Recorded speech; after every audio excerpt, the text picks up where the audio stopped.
विणकर घटक हा वंशपरंपरागत व्यवसायातच आहे. त्यांच्या प्रगतीसाठी उन्नत आणि प्रगत प्रमाणपत्र क्रिमिलियरची अट कायमस्वरूपी काढून टाकावी अशी मागणी समोर येत आहे. उपमुख्यमंत्री देवेंद्र फडणवीस यांच्या मुंबईतील सागर बंगल्यावर पद्मशाली समाजातील मान्यवरांची बैठक संपन्न झाली. त्यामध्ये समाजातील शैक्षणिक आर्थिक विषयावर चर्चा झाली. काही मागण्यांना फडणवीस यांनी तत्वतः मान्यता दिली. मंत्रिमंडळात निर्णयासाठी ठेवणार असल्याचेही सांगितले. अखिल भारतीय पद्मशाली संघमचे माजी अध्यक्ष श्रीधर सुंकुरवार, SBC महासंघाचे निमंत्रक अशोक इंदापुरे, पद्मशाली फाउंडेशनचे अध्यक्ष ॲडव्होकेट रामदास सबन, माजी नगरसेवक देवेंद्र कोठे आदींसह राज्यभरातील मान्यवर मंडळी या बैठकीला उपस्थित होते. राज्य शासनाने नुकतंच विणकर आर्थिक विकास महामंडळ स्थापन केले आहे. त्यावर पद्मशाली समाज प्रतिनिधी नियुक्त करावा अशी मागणीही यावेळी करण्यात आली.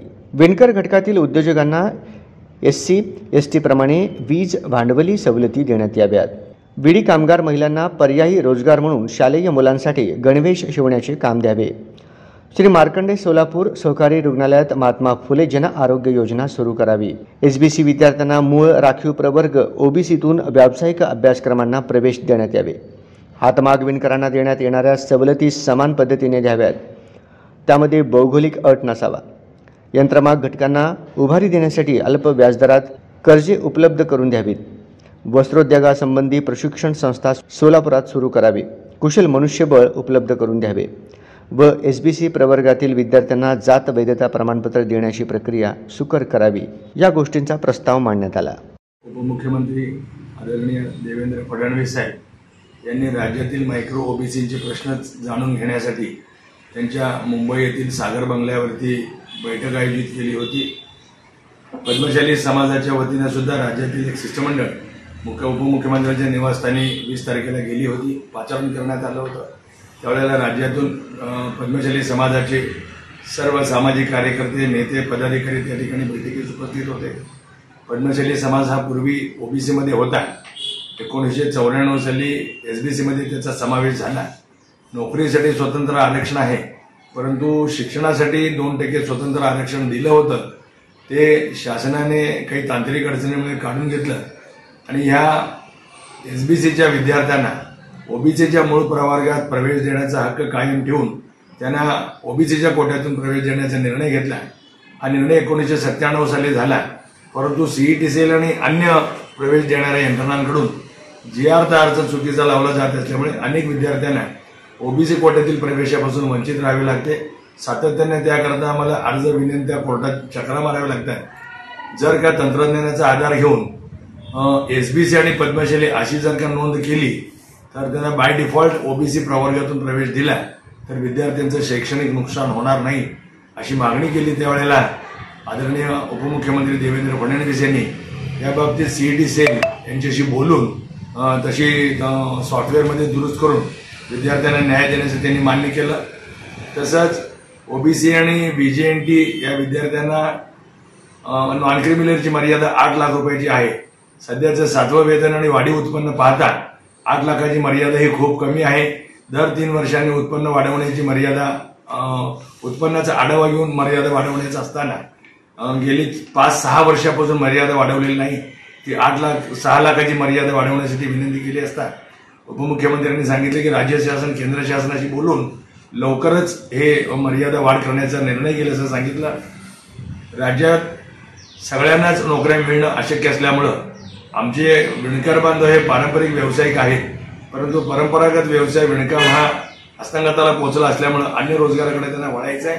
त्याकरता SC ST उद्योजकांना ज्या सवलती दिल्या जातात तशाच सवलती जर का SBCला मिळाल्या तर आम्हाला अन्य रोजगारामध्ये आम्हाला स्थिरावतील अशी मागणी केली. त्याबाबत सुद्धा शासन लवकरच निर्णय करेल असं सांगितलं. शासनानं वस्त्रोद्योग धोरण जाहीर केलं. त्यामध्ये विणकरांसाठी अत्याधुनिक यंत्रमागाकरता वेगळी तरतूद करावी अशी मागणी केली. त्याबद्दल सुद्धा त्यांनी विचार करण्याचं मान्य केलं. सोलापुरात मार्कंडे सोलापूर सहकारी रुग्णालयाची स्थापना 58 वर्षापूर्वी झाली.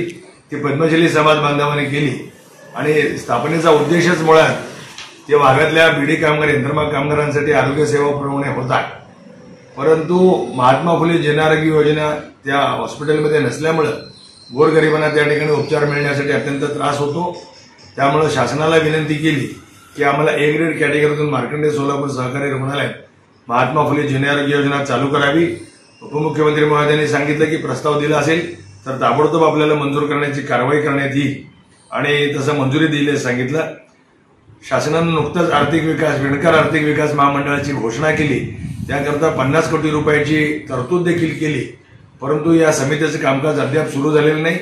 या समितीवरती पद्मशाली समाजातील अशासकीय सदस्य म्हणून त्यांची नेमणूक करावी आणि विणकरामध्ये बहुसंख्येने पद्मशाली समाज असल्यामुळं या महामंडळाच्या अध्यक्षपदावरती पद्मशाली समाजाच्या प्रतिनिधीला संधी द्यावी अशी मागणी पद्मशाली समाजाचे राष्ट्रीय नेते श्रीधर सुंकरवार यांनी केली. या बाबतीत उपमुख्यमंत्री देवेंद्र फडणवीस यांनी निश्चितच ज्या वेळेला विणकर आर्थिक महामंडळावरती पदाधिकारी नेमले जातील त्यावेळेला अध्यक्ष किंवा उपाध्यक्ष हा पद्मशाली समाजाचा निश्चित दिला जाईल असं त्यांनी ग्वाही दिली.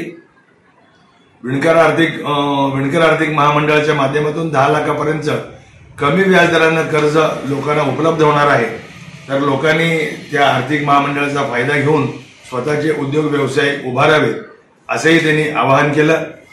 विणकरांसाठी काही योजना सरकारनं जाहीर केल्या. त्यामध्ये संभाजीनगर या भागात पैठणी विणणाऱ्या विणकरांना प्रति महिला 10,000 रुपये आणि प्रति पुरुष 10,000 रुपये आणि प्रति महिला 15,000 रुपये गणेशोत्सव भत्ता दिला जातो. परंतु केवळ हे औरंगाबाद विभागापुरतच मर्यादित असल्यामुळं सोलापूर किंवा अन्य ठिकाणी जे पैठणी किंवा रेशमी साड्याचे उत्पादन करतात अशा विणकरांना या सवलतीचा लाभ मिळत नाही. त्यामुळे त्याला क्षेत्र आणि वाण निर्बंध हटवून सगळ्याच विणकरांना जर का गणेशोत्सव असा भत्ता दिला तर विणकरांना मोठ्या प्रमाणात रोजगाराची संधी उपलब्ध होईल आणि सन्मानानं जगता येईल अशी मागणी केली असता या बाबतीत लवकरच शासन विचार करेल. अशा अनेक मागण्या बाबतीत त्यांनी अत्यंत सकारात्मक निर्णय घेण्याचं त्यांनी मान्य केलं आणि छोट्या छोट्या घटकाचं ऐकून घेण्याकरता हा जो उपक्रम केला तो अत्यंत चांगला आहे. कारण कितीतरी बैठका होतात, कितीतरी निवेदनं दिली जातात, परंतु छोट्यांचा आवाज हा शासनाच्या कानापर्यंत पोहोचत नाही. परंतु भारतीय जनता पक्षानं देवेंद्र फडणवीस यांच्या नेतृत्वाखाली राज्यातील छोट्या घटकांचं म्हणणं ऐकून घेण्यासाठी त्यांच्या अडचणी समजून शासनाकडून मदत देण्यासाठी हा जो उपक्रम राबवला